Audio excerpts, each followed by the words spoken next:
it's good to be back. As some of you know, I was in Florida and in Mexico and Puerto Vallarta. And this is the day I should have been there. We all should, It's for those online, it's it's like 15 degrees here in New York. Not as bad as some places in the country. That's 10 below centigrade, by the way.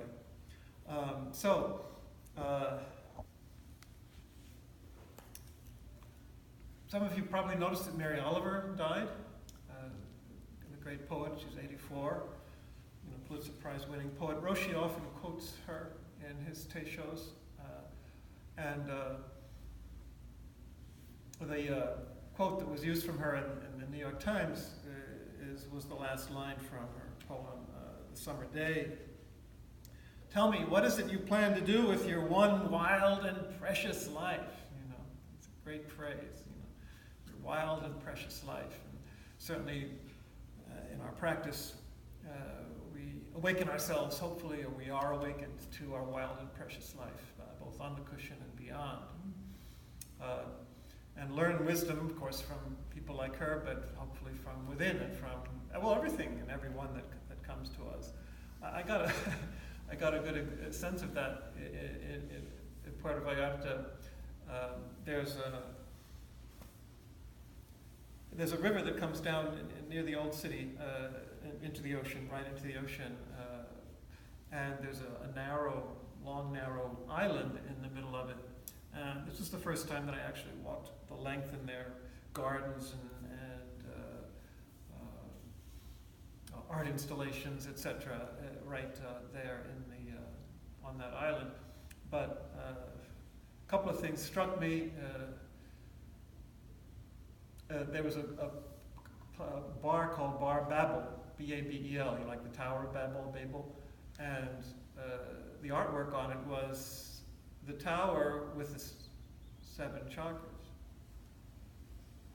which is really interesting because our being is a Tower of Babel until all those energies are integrated, which is what should be happening in our life and in our practice.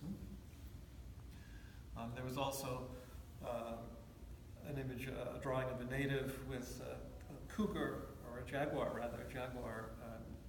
headdress, and again, our totem, our animal powers and instincts need to be integrated into our lives. Get the head of Ganesha or horse head of Vishnu, etc. These are all symbols of the fact that we are not whole and integrated until our animal nature is fully integrated. And in that same bar, I could even get it from advertisements. There was a sign with ice cream sign, and one ice cream talking to another, and it's all in Spanish, of course, but it says, "Ooh, you're new. I like your look." And the other ice cream says, "No, it's what's inside that counts." Because, of course, there's a new filling in the ice cream. But, of course, what's inside is what counts, So if you're looking at an advertisement in a bar in Puerto Vallarta, you can learn some wisdom. A really good example, though, also is going down, there are lots of shops, portable shops along the way. And I found there was graffiti on the side of one of them, and each one was wiser than the other. There was one that said, we can influence others by what we do, but we also influence others by what we think, by the energy we radiate out. So avoid negative thoughts, it said. And this is just graffiti on the side of a portable shop. So yeah, as we know, and the practice should help us realize this even more. The energy we radiate out is not just what we say or what we do. It's what's in our heart, what we're thinking, and what the energy that we're radiating. To avoid that kind of negativity, of course, we awaken to that very much through our practice. Another one said, avoid fear, and your mind will become more and more aware of this when it realizes it's the source of the fear. So it's not external things or people or events that make us afraid. We make ourselves afraid by our response to it. The same thing with suffering. Pain is pain, but the suffering comes from our response or lack of a proper response to the pain of the world. So it's a very, very wise thing there. And another one was very joyous, which said, nothing lasts forever. Nothing is immortal. Well, there's the good old impermanence of our Zen practice. And then it goes on to say, so life is a gift. It's a celebration. It's a voyage, and it should be enjoyed. So it reminds me of something I often quote. A rabbi, Richard Rohr quotes this. A rabbi said that when we go beyond into the next dimension, the one question is going to be asked of us: did you enjoy the life I gave you? When I was doing my podcast with Richard Wright, Robert Wright, sorry, he was saying that what about all the people that are suffering and have such suffering in their lives, enjoying their life? Well, I have a number of friends who worked many, many years in the third world, and they all bear witness to the fact that you can find sometimes more joy among people who have nothing than the people who have so much here in our own culture. There's such a gratitude sometimes just for being alive and for sharing family, etc. It really is part of human wisdom. So life is joy is a celebration, a gift, an adventure too. That said. So I hadn't copied this down exactly. I didn't have my camera with me when I went the first time. So the next day I came back and I couldn't find it. They were covered over, or they were gone, or whatever, the portable stalls, So when you get a message of wisdom, take advantage of it. It might not be there tomorrow, So it's meant to be there today. But also that thing about enjoying life.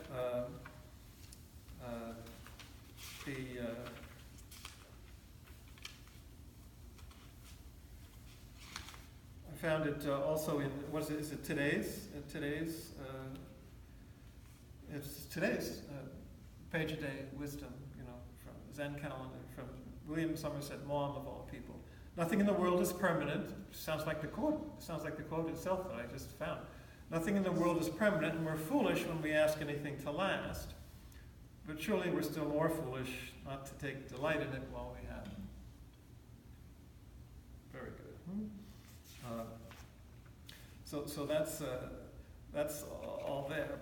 What I wanted to especially talk about, though, is the wall, or walls. Because Mexico is all about the wall now. That nonsense. Of course, they have T-shirts there. Talking about the wall. Some of them are unquotable. But my favorite T-shirt about the wall said, "Be calm. You're on the fun side of the wall." so they make a joke out of it, as they should. But the question of walls, is a good one. I get emails from this well-known psychologist, Michael Eigen. I attended a few seminars of his. He's a well-known psychologist for many years here in Manhattan. And recently he raised this issue and quoted a former student who had dug up some notes from a class of his, and this is what he said about walls. We were talking about banging one's head against a wall, and you noted that this had something to do with wanting to do something with the walls of self. The actual wall is not what one is trying to wreck or crack or build. Rather, the wall we need to get to is different. It's the wall inside. The source of frustration is not an outer wall, but rather it is our very being that frustrates us. What do we do with the walls we have? How do we build our walls? How do we sit with the ones we have? Why do we have them? How do we move our walls? You ended, Michael Eigen ended, by saying, none of us are wall-less. Imagine the cost of our own walls. Never mind the 5.7 billion or whatever it is. What is the cost of our own walls? External walls, are symbolic and important. The Great Wall of China, what about that? It was a defense against, invasion. Probably the most notorious wall of modern times is the Berlin Wall. A terrible thing, for decades, and what a victory it was when it was torn down. So we do need to, even Ronald Reagan might have a wisdom sometimes, tear down that wall. We need to tear down our walls. And the walls are interior. Again, yesterday's page a day wisdom from a Zen koan, which I'd never heard before actually, but this is the koan, brings this out clearly. An old monk wrote the Chinese ideograph for mind on the gate, the window, and the wall of his little house. And Fai Yen thought it wrong and said, the gate must have its own character for gate, and the window and the wall, which has its own character. He wrote mind and all of that. So the monk said, the gate shows itself without a letter, and so too the wall and the window. In other words, everything is mind. These are constructions of mind. Everything is construction of mind. Mind is Buddha. This is fundamental Buddhist wisdom. So once again, it's the inner, it's the mind that creates the wall.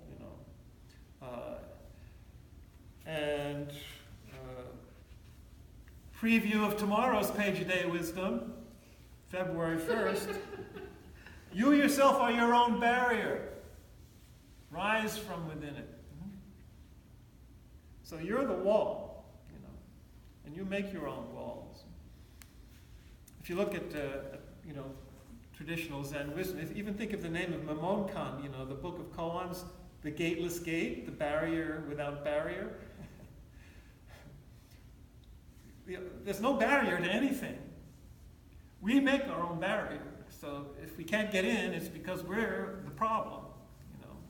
It's the gateless gate. So, and I think of two wonderful koans, both by Zhou Shu, my favorite Zen master, 9th century Chinese master. Both koans from the Blue Cliff record, and the 9th one is Zhou Shu's name is it's the name of the city where he's from. The masters were known by the city that they were from. So someone asked him, "So what is Zhou Shu?" And he said, "East Gate, South Gate, West Gate, North Gate." So talking about the city, but of course, talking about himself. The Book of Revelation, by the way, speaks about the gates on every side of the square, So all the gates are open, in other words, is what he's saying. Not just of the city, but of himself. You can get in anywhere. Reality can get in anywhere. All the pores of his skin, every bit of his consciousness, every bit of his body, it was all open. No walls, no boundaries, no obstructions. And we'll come back to that in a second. But, on the contrary, the 52nd koan has Zhou Shu again, and it's again a monk talking about him and his city. And he's, typical Dharma dual snide remark. He says, "Well, I came looking for a stone bridge, and all I get is this log bridge, And Zhou Shu says, "Well, there is a stone bridge." He says, "Well, what is it?" And Zhou Shu says, "Horses cross and asses can cross." So there's no wall. It's a bridge, which is what Pope Francis said when he first heard about the wall we were going to construct. Christians don't build walls; they build bridges. So Zhou Shu is saying, it's a bridge here. We're bridging, and anything can come across. The dignified horse can come across, and the less dignified ass can come across.